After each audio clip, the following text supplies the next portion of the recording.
ಸ್ವಾಗತ ಅಭಿನಂದನೆಯನ್ನ ಸಮರ್ಪಿಸುತ್ತಾ 78ನೇ ಸ್ವಾತಂತ್ರ್ಯೋತ್ಸವದ ಶುಭಾಶಯಗಳನ್ನ ಜೋರಾದ ಚಪ್ಪಾಳೆಯ ಮೂಲಕ ಸರ್ ಅವರಿಗೆ ಸಮರ್ಪಿಸೋಣ.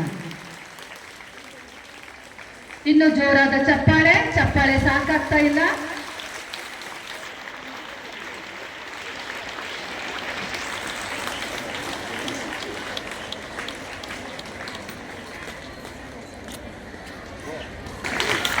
ಹಾಗೆಯೇ ಇಂದು 78ನೇ ಸ್ವಾತಂತ್ರ್ಯ ಶ್ರೀಮತಿ ತೇಜಸ್ವಿನಿ ಅವರು ಕೂಡ ಆಗಮಿಸಿದ್ದಾರೆ.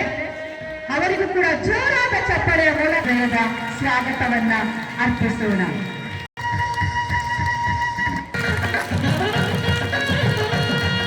ನಮ್ಮ ಸಂಸ್ಥೆಯ ಹಾಗೆಯೇ ನರ್ಸರಿಯಿಂದ ಹಿಡಿದು ವರೆಗೂ ಹಾಗೂ ಶಿಕ್ಷಕೇತರ ಸಿಬ್ಬಂದಿಗಳಿಗೂ ಸ್ವಾತಂತ್ರ್ಯೋತ್ಸವದ ಕಾರ್ಯಕ್ರಮಕ್ಕೆ ಮನಪೂರ್ವಕ ಸ್ವಾಗತವನ್ನ ಕೋರುತ್ತೇನೆ.